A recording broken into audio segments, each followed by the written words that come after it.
అందరికీ నమస్కారం. నిన్న అర్నాబ్ గోస్వామి సంబంధించి రామ్మోహన్ నాయుడుకి సంబంధించి లోకేష్ సంబంధించి ఇచ్చిన వీడియోలలో కొంతమంది కామెంట్ చూసాక నాకు అనిపించింది, కనీసం తెలుగు వాళ్ళని అవతల వాడు తక్కువ చేసిన స్పృహ కూడా లేకుండా ఏం కాదులే అంటే అన్నాడులే వాడినే అన్నాడు అన్నట్టు తయారయ్యారు. సరే తప్పు చేస్తే అంటే ఓకే, తప్పు ఎక్కడ జరిగింది? అక్కడ అర్నాబ్ గోస్వామికి అహం దెబ్బతినింది. నిన్న క్లియర్గా దీపక్ రెడ్డి చెప్పాడు ఏమని, అర్నాబ్ గోస్వామి ఈ ఇండిగో ఎయిర్లైన్స్ ఇష్యూలో అసలు ఏంటి అన్నట్టుగా రామ్మోహన్ నాయుడు గారికి ఫోన్ చేశారు. ఇప్పుడు పౌర విమానయాన శాఖ మంత్రి ఉన్నటువంటి వ్యక్తి ఇండిగో ఎయిర్లైన్స్ అంత పెద్ద ఇష్యూ జరిగిన తర్వాత ఆ ఫోన్ ఈ ఫోన్ లిఫ్ట్ చేస్తూ కూర్చుంటాడా? అక్కడ ఉన్నటువంటి వాళ్ళతో మాట్లాడుతూ అసలు ఏం జరిగింది ఏంటో సీఈఓతో డిస్కస్ చేస్తూ ఉంటాడా? ఈ ఫోన్ ఎందుకు లిఫ్ట్ చేస్తాడు? చేయలే. అదే మూమెంట్లో అక్కడే సిఎన్ఎన్ ఛానల్ వాళ్ళు ఉన్నారు, ఇది రిపబ్లిక్ టీవీ అండ్ సిఎన్ఎన్ వాళ్ళు ఉండేసరికి వాళ్ళు ఏం చేశారు, రామ్మోహన్ నాయుడుది బయట తీసుకున్నారు. ఈయనకు ఫోన్ కాల్ ఆన్సర్ చేయలేదు, వేరే ఛానల్ వాళ్ళకి ఏకంగా బయట ఇచ్చేస్తారు. ఎందుకంటే అక్కడే ఉన్నారు కదా, అడిగినప్పుడు మరి చెప్పాలి కదా. సో బయట ఇచ్చాడు, బయట మాట్లాడు అది వాళ్ళు ప్లే చేశారు. దానికి అతను అహం దెబ్బతినిపోయి ఇక వాంటెడ్గా టార్గెట్ చేసినట్టుగా మాట్లాడాడు. ఇప్పుడు చెప్పండి ఏం చేయాలి? అర్నాబ్ గోస్వామికి అహంకారం కదా. ఇక్కడ కామెంటు లోకేష్ వచ్చేసి అక్కడ అబ్రాడ్లో ఉన్నాడు. బట్ ఇండిగో ఎయిర్లైన్స్కి సంబంధించి అన్నప్పుడు పౌర విమానయాన శాఖ మంత్రి రామ్మోహన్ నాయుడు కాబట్టి రామ్మోహన్ నాయుడుతో మామూలుగా ఆ పార్టీ వర్కింగ్ ప్రెసిడెంట్గా ఎవరు లోకేష్ మాట్లాడాడు. అదే దీపక్ రెడ్డి చెప్పాడు. దానిని నానా హడావుడి చేశాడు ఈ అర్నాబ్ గోస్వామి. తెలుగు ఛానల్స్ అయితే పోరా బాబు అని చెప్పేసి వెళ్ళిపోయేవాళ్ళు, అది ఇంగ్లీష్ ఛానల్స్ అవ్వటం అండ్ నేషనల్ ఛానల్ అవ్వటం, ఇంటర్నేషనల్ అందరూ చూస్తూ ఉండటంతో వాళ్ళు ఇంకా అలా ఉండిపోయారు. అండ్ అవునన్నా కాదన్నా రెస్పెక్ట్ అనేది కొంచెం గట్టిగా ఇస్తుంటారు అర్నాబ్కి. అదే ఆయన అదృష్టం, మీతో దురదృష్టం.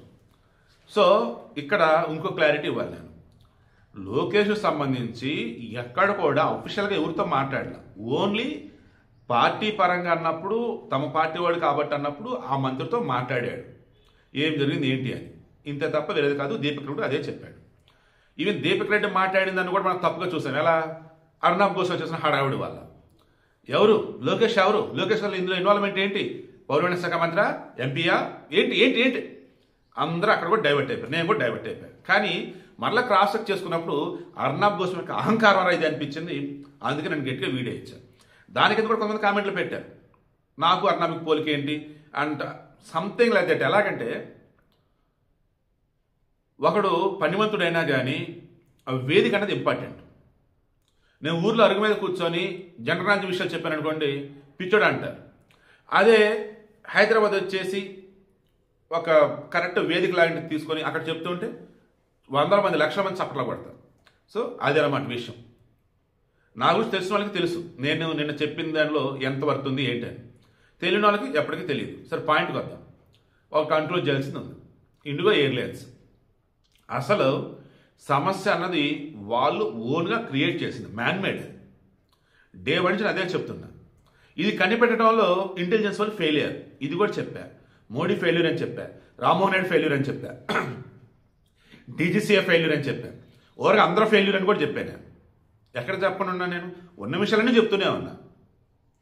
సో క్లియర్గా నిన్న మన పార్లమెంట్లో చెప్పున్నాడు రామ్మోహన్ నాయుడు ఏమని, నవంబర్ 1 నుంచి ఇంప్లిమెంట్ చేస్తున్నారు ఫ్లైట్ డ్యూటీ టైం లిమిటేషన్స్ అనేవి.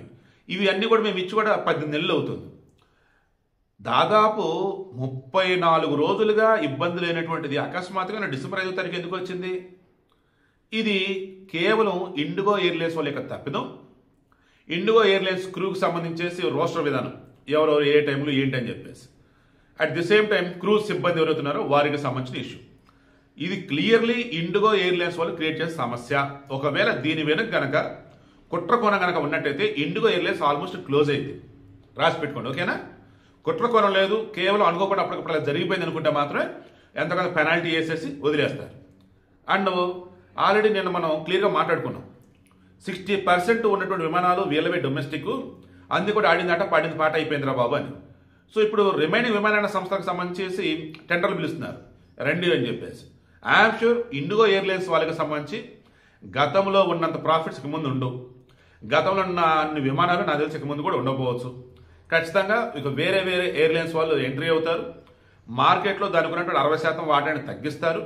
ఓవరాల్గా ఇండిగో ఎయిర్లైన్స్ భస్మాసుర హస్తం అన్నట్టుగా త్వరలో ప్రూవ్ అయింది. చూడండి, రామ్మోహన్ రెడ్డి చాలా స్పష్టంగా చెప్తున్నాడు, మేము అసలు ఎక్కడ ఇష్యూ లేదని సజావుగా జరుగుతుందని చెప్పేసి ఉన్నాం. అకస్మాత్తుగా జరిగేసరికి ఎందుకు ఇలా జరిగింది ఏంటని చెప్పేసి అనుకునే సమయానికి ఇక అందరూ కూడా నానా హడావుడి చేసేసారు. ఇది కుట్రనా లేదన్నప్పుడు మ్యాన్ మేడా అన్నది తెలియాలి కాబట్టి కొంచెం స్లోగా ఉన్నాం తప్ప హడావుడి చేసి లేనిపోని సమస్యలు సృష్టించు ఎందుకని చెప్పేసి ఉన్నాం తప్ప వేరేది కాదు అన్నాడు. ప్రయాణికులకి రిఫండ్ ఇప్పిస్తున్నారు. ప్రయాణికులకు సంబంధించి జరిగిన ఇబ్బందికి సంబంధించి ఆల్రెడీ వాళ్ళు ఇండివిజువల్ క్షమాపణ చెప్పారు. వాళ్ళు క్షమాపణ కాదు కదా, వీళ్ళు కాంపన్సేషన్ ఇవ్వాలి. అండ్ జాతి మొత్తాన్ని కూడా ఈరోజు ఇండిగో ఎయిర్లైన్స్ తలదించుకునేలా చేసింది ఇంటర్నేషనల్ లెవెల్లో. దానికి గాను ఆ సంస్థ ముయ్యటమా, ఒకవేళ ఉన్న మార్కెట్లో వాటా తగ్గటమా, జరిమానా వేయటమా, ఇవన్నీ త్వరలో డిసైడ్ అవుతాయి. ఖచ్చితంగా రామ్మోహన్ నాయుడిని చాలామంది ఫెయిల్యూర్ అన్నారు, రామ్మోహన్ నాయుడికి అనుభవం లేదన్నారు. బట్ అది కరెక్ట్ అయితే కాదండి, అది మాత్రం గుర్తుంచుకోండి. ఒకటే క్లోజ్ చేస్తా, నిన్న చెప్పింది ఇది ఇప్పుడు కూడా చెప్తున్నా. మోదీ హయాంలో ఉన్నటువంటి ఎన్డీఏ మంత్రులు ఎవరైతే ఉన్నారో కేంద్ర మంత్రులు, వాళ్ళు సొంత కొన్ని నిర్ణయాలు తీసుకోగలుగుతారు. మిగతా అన్నప్పుడు మోడీని కాదని, బీజేపీ పెద్దలను కాదని అడుగు ముందుకు వెళ్ళి, ఎస్పెషల్లీ కార్పొరేట్ అఫైర్స్లో ఈ పెద్ద పెద్ద లక్షల కోట్లు, వందల కోట్లు, వేల కోట్లు ఉన్న కంపెనీలు ఉంటాయే, ఆ విషయాల్లో మాత్రం సొంతంగా వీళ్ళైతే అడుగు వేసి వెళ్ళలేరు. కారణం వాళ్ళ నుంచి బీజేపీకి ఎలక్ట్రల్ బాండ్స్ రూపాయన బోర్డు అంత డబ్బులు ఫండింగ్ అనమాట. ఎవరే నీకు ఆల్రెడీ ఫండింగ్ ఇచ్చావరా, మేమేదో తప్పు చేసావరా, అంత మాత్రం మనం శిక్షిస్తావా అన్నాడు అంటాడు. ఇంక వీళ్ళేమనాలి మరి, సర్లే ఆగాగు ఎవరొక మీద నెడదాం అని నిన్న వచ్చేసి లోకేష్ మీద నెట్టారు. సో వాంటెడ్గా లోకేష్ మీద నెట్టింది ఎవరు అంటే అర్నాబ్, వాంటెడ్గా రామ్మోహన్ రెడ్డి బూచిగా చూపించింది, తప్పుగా చూపించింది ఎవరు అంటే ఈ అర్నాబ్, ఆ నార్త్లో ఉన్నటువంటి మిగతా వాళ్ళు. అవునన్నా కాదన్నా వెనకాల ఖచ్చితంగా బీజేపీ కూడా ఉండొచ్చు. అంతే. నేను నిన్న కానీ ఈరోజు కానీ రెస్పాండ్ అవుతున్న విధానంలో మరలా చెప్తున్నా, తెలుగోడికి అన్యాయం జరుగుతుంది నేను తట్టుకోలేను. అది జగన్ అయినా, కేసీఆర్ అయినా, రేవంత్ అయినా, లోకేష్ అయినా, ఎవరైనా అన్యాయం అన్న వాడు యూజ్ చేస్తే చూడండి. ఎందుకు నేను కరెక్ట్గానే ఉన్నా కానీ నేను ఏ తప్పు చేయకపోయినా నాదే తప్పు అన్నట్టు చూపుతూ నన్ను ఎవరైనా ఏదైనా అన్నారనుకోండి, మీకైనా బాధ కలిగిద్దా లేదా? బాధ కలగటం వేరు, దాని మీద రెస్పాండ్ అయ్యే విధంగా మీకు అవకాశం ఉందనుకోండి, రెస్పాండ్ అవుతారా లేదా? జగన్మోహన్ రెడ్డి 2020 ఆగస్టులో నాది ఏ తప్పు లేకుండా ఏపీసీఐడీని పంపించి నన్ను తీసుకెళ్ళాడు హైదరాబాద్ నుంచి విజయవాడ. ఆ మూమెంట్లో నాకు తెలియదు, ఆ నెక్స్ట్ రోజు చెప్పారు పోలీసులు. అసలు ఢిల్లీ నుంచి విజయవాడ వరకు ఊహించిన వ్యక్తులకు ఫోన్ చేశారండి.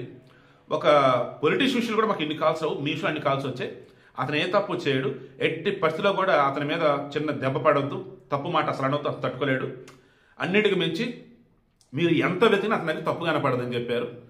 అందుకే మేము కూడా చాలా కేర్ఫుల్గా ఉన్నాను మీ దగ్గర.